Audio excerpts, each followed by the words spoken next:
can I just dispel one ugly rumor, which is that New York City runs New York State politics?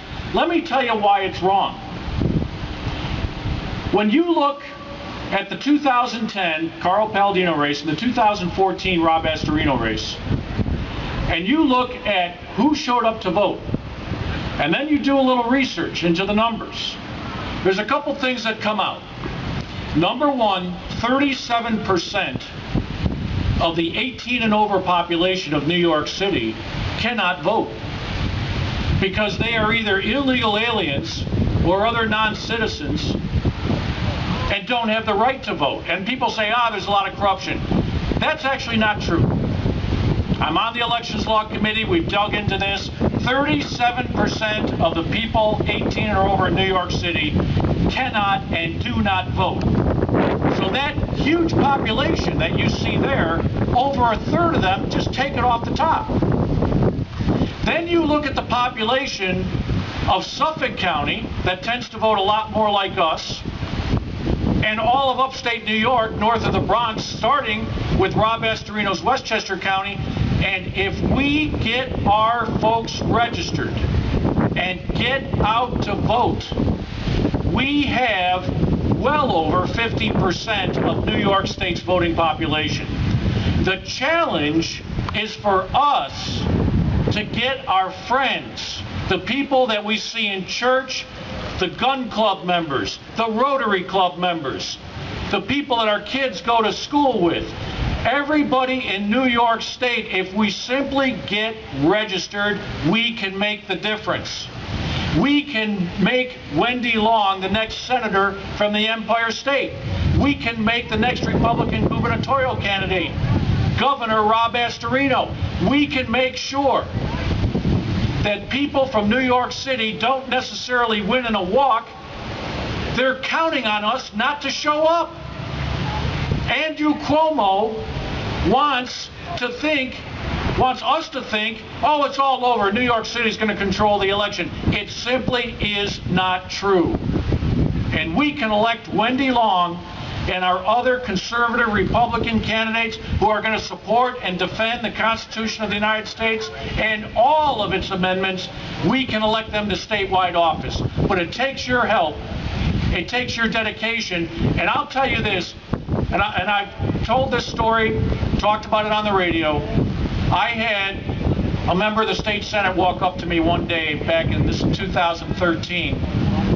Some of you were at that great anti-SAFE Act rally in February 2013 when we had 10,000 people out on the Capitol steps in the lawn in front of the New York State Capitol in Albany, the largest turnout in a grassroots demonstration in the modern history of New York State.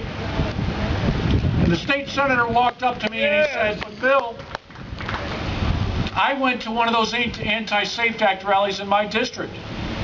And we did one of those petitions where people signed up to petition against the SAFE Act." And he said, then we had one of our office interns do a cross match against the voter registration numbers. And he said, do you know that 40% of the people that bothered to show up on a Saturday afternoon to protest against the SAFE Act were not registered to vote? Well, if you don't register to vote and you don't show up, so you can't support the Wendy Longs and the Rob Astorinos and the Fred Akshars and the Claudia Tenney's come November, you don't count. You are irrelevant.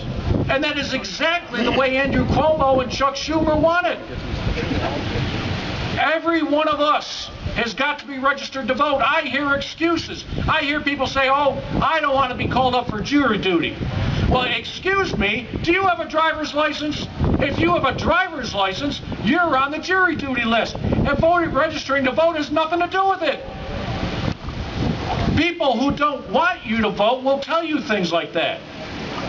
The truth is, there's only one thing you give up when you don't register to vote, and that is your rights. And you give up those rights to the Chuck Schumers of this world and to the Andrew Cuomos, and they laugh all the way to the voting booth. If we want the Wendy Longs and the Rob Astorinos and the Claudia Tenney's and the Fred Akshars to win elections, they depend upon you. And they depend upon their Republican and conservative and other political party members that will carry their petitions and work. Politics is not a spectator sport. It is a team sport that requires each and every one of us to participate. And when you don't participate by joining your town political committee, carrying those petitions, going to the rallies like this one, and most important of all, making sure every member of your family and every member of your gun club and every member of your church is registered to vote, then the bad guys win. We've got to support our candidates. That starts with Donald Trump. People say, oh, I don't like Donald Trump. He does that routine, and I don't particularly like that. You know what? Elections are not referendums. Elections are choices. Doesn't matter. You don't get to write your opinion of any candidate on a ballot. You got to show up, and when you do show up, you have a choice. Is it going to be Donald Trump or Hillary Clinton? Is it going to be Wendy Long or Chuck Schumer? Is it going to be Claudia Tenney or somebody who's going to vote for Nancy Pelosi for Speaker of the House? Is it going to be Fred Akshar or somebody who's going to vote for a New York City Democrat to run the New York State Senate? It's not an opinion contest of what you think of Donald Trump or any of the other candidates. It is a choice. And if you don't show up to make that choice, the other side wins. It's as simple as that. So if you want to see Hillary Clinton as the next president of the United States, choosing the Supreme Court justices that are going to vote to overrule the Heller decision, and the Heller decision, we should all remember, was 5-4. We're one vote away from hitting the delete button on the Second Amendment. And now that we have lost that one vote, when the justice had a heart attack in Texas, we have lost that one vote. Whoever is the next Supreme Court justice to fill that vacancy, if the Heller decision comes up again, will have that decision. That alone is a reason why we need to show up in November. And for those of you who think the SAFE Act is bad, the SAFE Act is not the end. The SAFE Act is the beginning of what they want to do to the Second Amendment in New York State. Senator Akshar referred to the safe storage rules. That passed the state assembly. It will come up in the state senate, and this Governor Cuomo will sign it unless we stop him. They want to do microstamping, which will get rid of probably half the firearms sold in New York State, just as it is in California. They want to impose insurance requirements. So for you to own a firearm, even in the safety and the privacy of your own home, you're going to have $1 million of homeowners insurance. That will make it unaffordable for a good swath of New York State citizenry to own firearms legally. And that's exactly what they want. They want to turn us into criminals. And for those of you who say, well, wait a minute, they're pushing the jobs out. They're making it impossible for us to have jobs here. Why don't they lower taxes? Why don't they get rid of the mandates? Oh, grasshopper, as they used to say on a television series. Andrew Cuomo doesn't want you here. He doesn't want you to have a job. You don't understand, for those 200 years we have that balance between upstate and downstate. The fact that New York City is growing and our population is shrinking is exactly what they want. Then they won't have to deal with us anymore. If upstate New York is a giant park and continues to depopulate, Mayflower, the moving company, does surveys once a year. And New York State, for the last 5 years, while Andrew Cuomo's been governor, New York State has always been the #1 state in the country that people are moving out of rather than moving into. And that's exactly the way Andrew Cuomo wants it.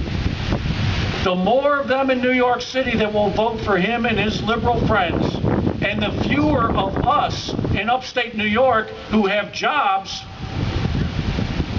And the more of us who are forced to move to Texas and South Carolina and Florida and every other state that is taking our people in and giving them jobs, 90% of the school districts north of Westchester County are smaller today in student enrollment than they were 20 years ago. And that's exactly the way the New York City Democrats want it. We have to turn the tide, and we can turn the tide if we elect people like Wendy Long. But Wendy Long needs your help. She needs everybody to register to vote and to show up on election day. No excuses allowed. Donald Trump can win New York State if we all show up to vote for him, and we can defeat Hillary Clinton, who promised us 200,000 jobs when she ran for the Senate in the year 2000. How many of us have seen those 200,000 jobs? Donald Trump can win New York State. Claudia Tenney can be the next member of the United States Congress from this area, replacing a rhino Republican who sided with Hillary Clinton, if we show up and vote on election day. Fred Akshar can join a Republican majority in the New York State Senate, but only if we show up. We can get the job done because there are more of us than there are of them today. But for our children and grandchildren 20 years from now, that will not be the case if these trends continue. The battle line has been drawn. The time for decision is now. And the time for excuses to stop has come. We need to do our job, each and every one of us. We need to make sure we join SCOPE. We need to make sure that we get everybody registered. And we need to make sure that people like Mike Vasquez, who has done a great job in spreading a conservative message all across New York State. He's got a podcast that those of you that haven't listened to it should give it a try. Mike, come on up. We're going to hear from Mike Vasquez.